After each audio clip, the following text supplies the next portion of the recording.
Hi, I'm Garrett from Crust, and I'm going to show you how to install a 1-inch Clydesdale fork on this 1-inch threaded romancer. When you're ordering your Clydesdale fork, you're going to want to consider what size head tube you have. We offer the Clydesdale fork in 1-inch threadless and 1 1/8 threadless. If you have an old bike that's 1-inch threaded, the 1-inch threadless fork will work with it. So in the box, you'll find a fork, and then with the fork, we send a 1-inch threadless headset because those can be a little hard to come by. We send a Cane Creek 40s, pretty nice headset. And then we also send a 1-inch to 1 1/8 stem shim because a 1-inch threadless stem can be hard to come by. Now I'm going to show you how to remove the old threaded setup and put on the threadless cargo fork.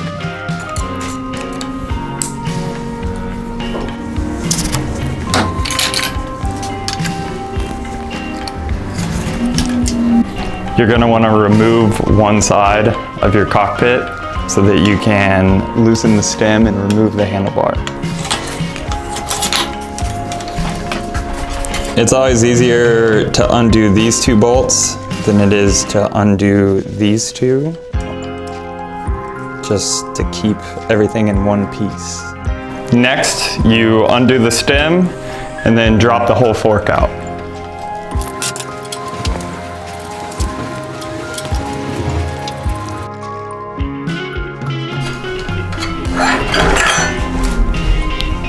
To remove the old headset, all you have to do is just bang it out from the inside. Next up, you're going to want to install the new headset. For this step, you're going to need a headset press. If you don't have one, you're going to have to take it to your local bike shop. There are other ways of doing this, but I'm going to let other people on YouTube show you how to do that. Next up, you're going to want to install your crown race. You're going to want to grease the little raised area where the crown race will sit. And then you take your crown race, you gotta make sure the right side is facing up. The flat side goes down. The side with the little lip on it goes up. You slide that down. And this is another point where you're either gonna need this tool or you're gonna have to take it to your local bike shop. This installs the crown race.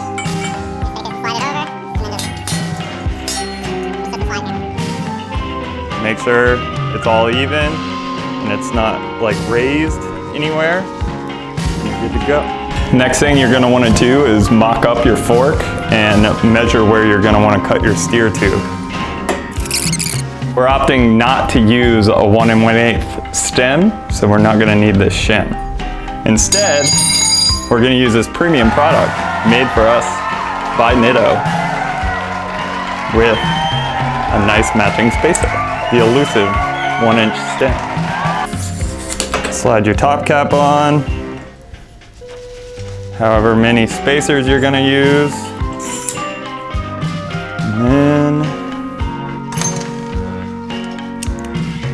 and then you just slide the stem on. Okay, now we've reached the point of no return. You're going to want to measure twice and cut once for sure.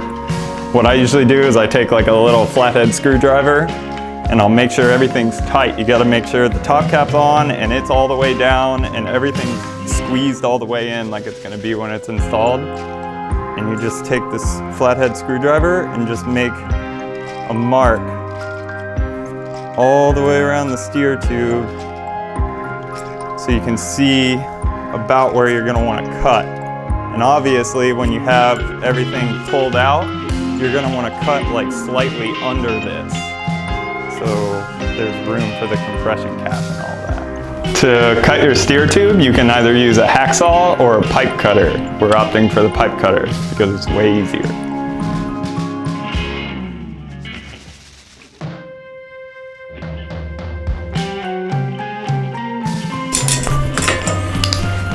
That's that. After you cut it, there's gonna be a little burr around the edge.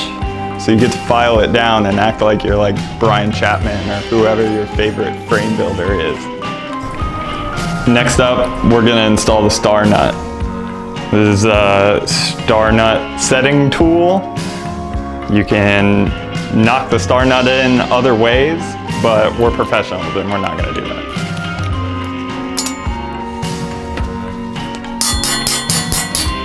Now you can install your spacer, your stem, and your compression bolt.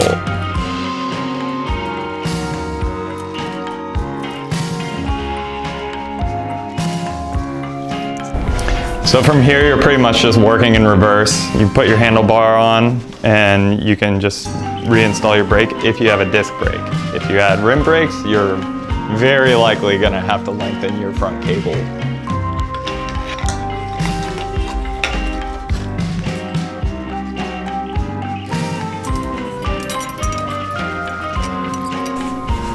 So now you're gonna need a 20-inch wheel. If you're running a disc brake, you're gonna need a 20-inch rim laced to a disc brake hub. If you're not, you're just gonna need a 20-inch wheel.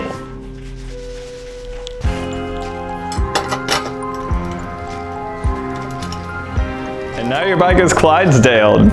We'd love to hear what bikes you've installed Clydesdale forks on, or if you have any further questions, you can leave them in the comments below, or call us at 804-442-3710. Thanks for watching.